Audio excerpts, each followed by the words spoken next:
especially for Christians. Knowing their actual significance is crucial in a society surrounded by symbols all the time. Many of these symbols, even the trendy ones that appear on clothes, jewelry, and decor, seem benign. Benevolent in their outward appearances, some symbols have a profound spiritual meaning that might not fit Christian ideals. Today, we will investigate 6 symbols Christians should be wary of, their backgrounds, meanings, and why they might contradict biblical doctrine. The peace sign. We first will look at the peace sign, usually associated with ideas of unity, love, and anti-war activities. The peace sign enjoys global recognition. Few people, however, are aware of the emblem's darker origins. Designed for nuclear disarmament in 1958, the peace movement of the 1960s adopted it right away. But centuries ago, occult rituals employed the pattern itself, an inverted cross with broken arms, as an anti-Christian emblem. Sometimes referred to as the broken cross, the inverted cross in ancient times represented a denial of Christ. Some occult organizations even connected it to Satanism, parading contempt for the crucifixion of Jesus. For instance, the Bible clearly outlines the source of actual peace. Peace I leave with you, my peace I give you. I do not give to you as the world gives. Do not let your hearts be troubled and do not be afraid. John 14:27. The peace sign, for some people, stands for a false peace, a peace attained apart from God. The link of the emblem to what is sometimes known as Nero's cross, named for Emperor Nero, infamous for his cruel persecution of Christians, strengthens this link. For Christians, knowing these layered interpretations is absolutely vital. The Apostle Paul encourages those reading, "Abstain from every form of evil," 1 Thessalonians 5:22. Acknowledging the historical links with symbols like the peace sign helps Christians decide if they complement or contradict biblical principles. The Ankh. Turning now to number 2. Ancient Egypt produced the Ankh, also known as the key of life or cross of life.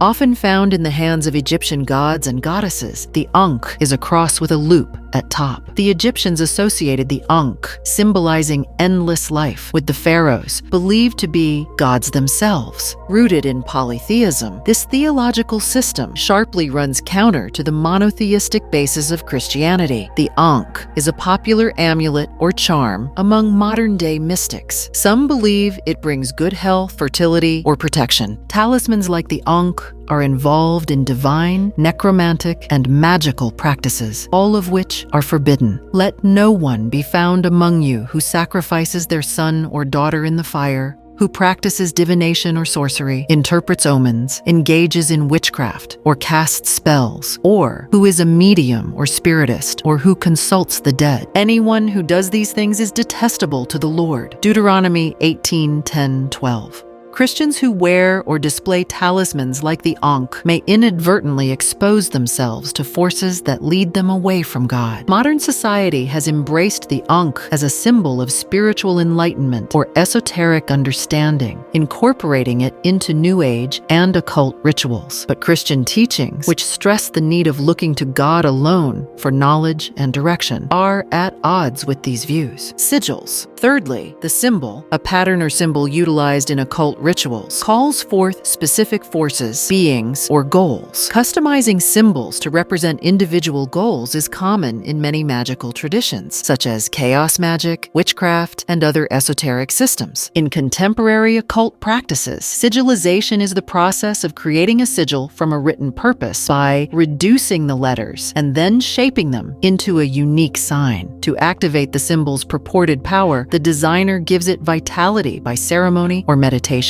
Christian ideas, which stress the need of looking for truth and direction just from God, go counter to these points of view, though. Christians, on the other hand, view such ideas as distorting trust in God and putting it in human hands or efforts outside His will. God is our refuge and strength and ever-present help in trouble. Psalm 46:1. Using sigils points to a belief in self-reliance and spiritual autonomy, which runs counter to a Christian perspective in which depending on God's direction has first importance.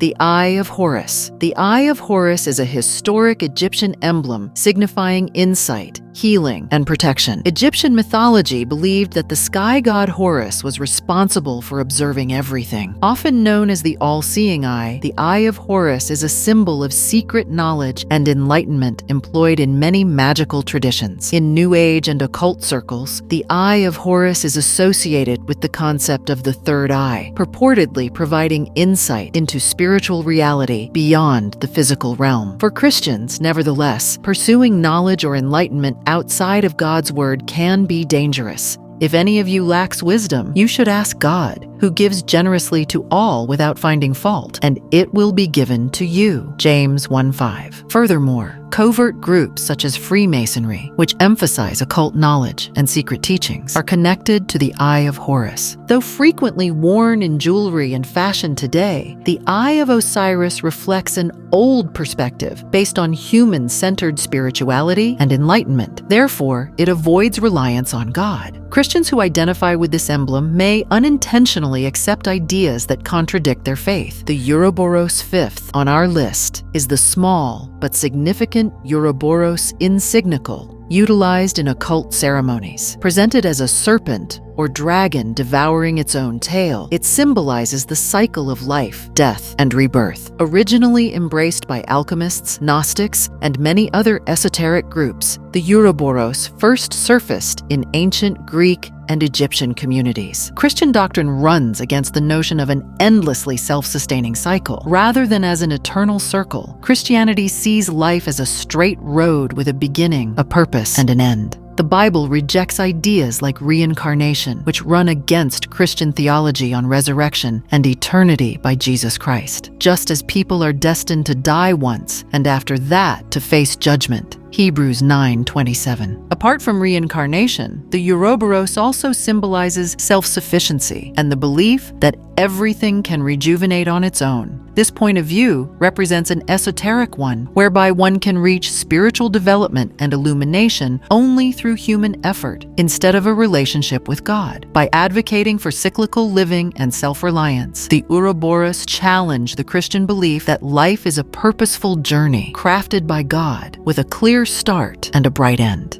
The horned hand. Finally, number 6 is Mano Cornuto, the horned hand. Though its roots are much deeper, rock and heavy metal culture makes regular use of this gesture. Usually linked with satanic ceremonies and occult practices, the horned hand represents the devil's horns. Ancient Greeks linked this gesture to Pan, the horned god of the wild, who was renowned for representing anarchy and luxury, qualities in conflict with Christian values. Some traditions use the horned hand to ward against the evil eye, while some satanic beliefs use it to signify loyalty to bad spirits. The Bible cautions, "For our struggle is not against flesh and blood, but against the rulers, against the authorities, against the powers of this dark world, and against the spiritual forces of evil in the heavenly realms." Ephesians 6:12. Christians can declare their allegiance to God by rejecting symbols like the horned hand, and therefore